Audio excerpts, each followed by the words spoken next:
In the year 2000, MicroStrategy stock dropped 99.8%. Not 50, not 80, 99%. The single worst performance of any major company in the dot-com collapse. Michael Saylor personally lost billions. The SEC investigated him. His company nearly ceased to exist. He survived. 20 years later, he found Bitcoin. He put every chip that he had left on Bitcoin. Now, MSTR stock, after an insane bull market, is now in an insane bear market at a 2-year low. STRC, their preferred dividend stock, crashed to $71, $29 below its promised value. JP Morgan's calling Saylor a risk to Bitcoin.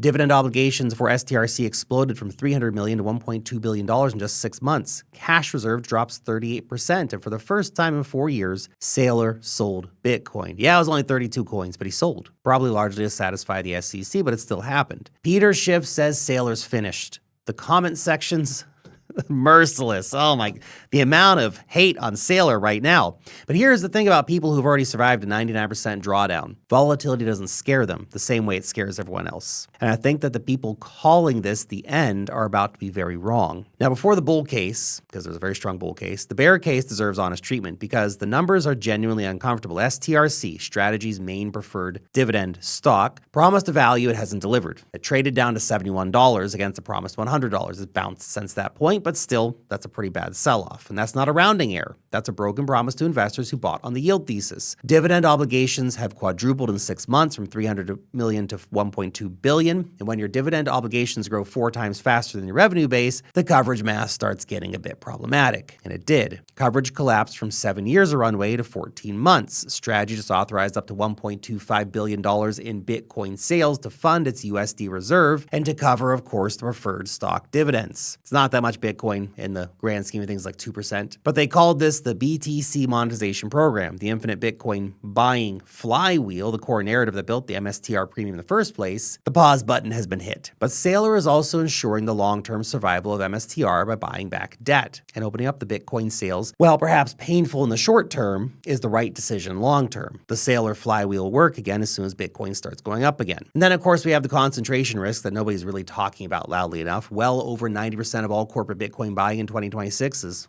one man. Michael Saylor currently holds 847,000 coins. When the single entity responsible for almost all corporate demand pulls back, the market notices. These are real problems. Anyone dismissing them isn't paying attention. But here's what the Saylor is finished crowd is missing, because the math that he laid out last week for STRC survives doesn't require Bitcoin to do almost anything heroic at all. It requires Bitcoin, in fact, to do almost nothing, and that changes the entire risk calculation. Saylor just said something that cut through all the noise. If Bitcoin goes up 0% for the next 40 years, literally 0% appreciation, Strategy can still pay those dividends. If Bitcoin goes up just 3% annually, less than inflation, and well below the 30% CAGR that we think Bitcoin's going to have, it's less than a savings account, geez, then they can pay the dividends forever. That's not hopium. That's just arithmetic. And it's the arithmetic that bears aren't running when they call this a blow up in progress. By the way, Bitcoin, again, as mentioned, is predicted to have a 30% compound annual growth rate. That's well ahead of 3% needed. Dramatically, 10x ahead of the needed returns. The $1.25 billion in authorized Bitcoin sales sounds kind of scary until you contextualize it. Strategy holds 847,000 Bitcoin. At current prices, that's worth like $55-60 billion. The authorized sales represent roughly 2% of their holdings. That's not a liquidation. It's not Saylor failing. It's not Strategy falling apart. It's a treasury management decision. A tough one because it hurts their narrative, but a necessary one. Using a small fraction of an enormous position to protect the business structure around it, smart. The $1 billion buyback programs for both preferred securities and MSTR common stock are actually the more interesting signal, because you don't authorize buybacks when you think the business is failing. You authorize buybacks when you think that the market is wrong about the value of what you've built. And Saylor's never sell meme, basically, that he's created, well, it has broken. He didn't sell personally. His company has. He has said, well, I wasn't talking about the company. I said, just as a personal person, why the hell did you sell your Bitcoin? Okay, sure. A strategy that can never adapt to market conditions is fragile. All the people screaming at the top of their lungs on social media, can't you just admit that? A strategy that sells 32 Bitcoin and authorizes a structured monetization program when the environment demands it is one that survives. Saylor's a survivor. He survived the dot-com crash. He's going to survive whatever Bitcoin throws at him. This is easy street for him. And if you're going to buy Bitcoin at these levels, guess what? You need a platform you can actually trust with serious money. That's why I want to tell you about Kraken. Now, Kraken is an exchange that I've personally been using since 2019. They're an OG exchange. Kraken has been one of the most respected crypto exchanges in the world for over a decade. They're available to most major jurisdictions. If you're in the USA, the UK, Canada, Australia, they got you covered. It's regulated, it's audited. It's the kind of institutional grade security infrastructure that matters when you're making meaningful position sizes at cycle lows. Of course, you get access to Bitcoin, you get access to hundreds of altcoins, and now stocks, including MSTR, all in one place. Advanced charting, deep liquidity, and the kind of track record that means something when markets get volatile, and you need to know that your coins are safe and that your exchange is actually going to be online and working. No drama, no surprises, just a platform built for serious investors, which is why I've been using them since 2019. Sign up now, using the link down below, go check it out. So, let's talk about who's making the loudest noise about Saylor failing. And honestly, social media is full of Saylor haters. When Bitcoin crashes, literally every time Bitcoin crashes, everybody comes out and says, Saylor's going to implode, Saylor's going to blow up, it's a fraud, it's a Ponzi, blah, blah, blah, blah, blah. But none of them are so wrong as Peter Schiff, who has been predicting Bitcoin's collapse for 15 years. Every crash is the final crash. Every drawdown is the blow up that he predicted. Every bear market is the confirmation that he was right all along. Look, Peter Schiff has been wrong about Bitcoin's demise continuously, consistently, and publicly for over a decade. In fact, from the first time he publicly trashed Bitcoin, if he'd taken just 10 ounces of gold and bought Bitcoin, he would have made $500 million. He'd be a fucking investing legend. But he didn't do that. Now he's just a coping hater. Now, doesn't mean he's going to be wrong forever, but it does mean that when evaluating his Saylor liquidation thesis, you should weight his track record appropriately. The people calling this the end are making a very specific error. They're confusing stress with failure. Strategy is stressed. The preferred stock is stressed. There's no denying that. The narrative is stressed. None of that is the same as the business failing or the Bitcoin position unwinding or Saylor blowing up. Saylor survived minus 99.8%. A man who lived through that doesn't get broken by a fucking bear market that he saw coming, that he prepared for and has had multiple structural tools to navigate. That man is a dangerous man who has seen the other side of darkness, okay? Don't fuck with that guy.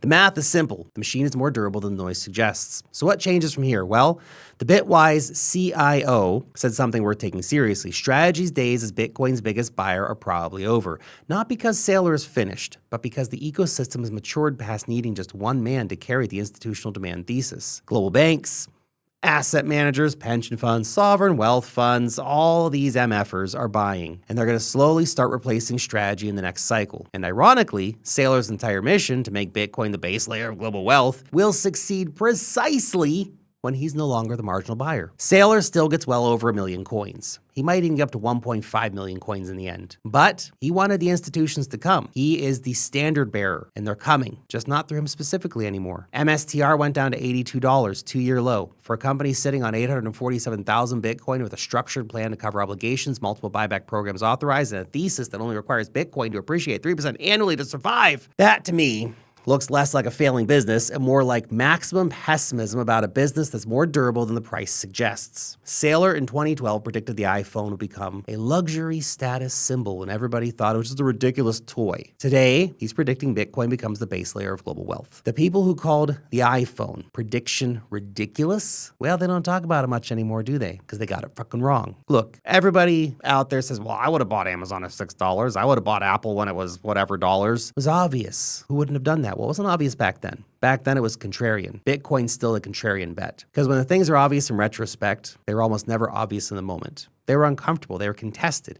Everybody around you told you were a fucking idiot for buying that shit. And you get surrounded by credible people making confident predictions of failure. It fucks with your head. MSTR 2-year low. Saylor selling Bitcoin for the first time in 4 years. Preferred stock below promised value. Bear market stress hitting a leveraged position in a volatile asset. To me, this is what an obvious opportunity looks like before it becomes obvious. Look, I'm on Team Saylor, not because he's infallible, but because he's already survived the thing that would have broken everybody else, and because he's one of us. He's a fucking Bitcoiner. And the math to survive this is a lot easier than the math that he faced in 2002. 3% annual Bitcoin appreciation. That's all the machine needs. It ain't much. Bet against it if you want, but I'm not.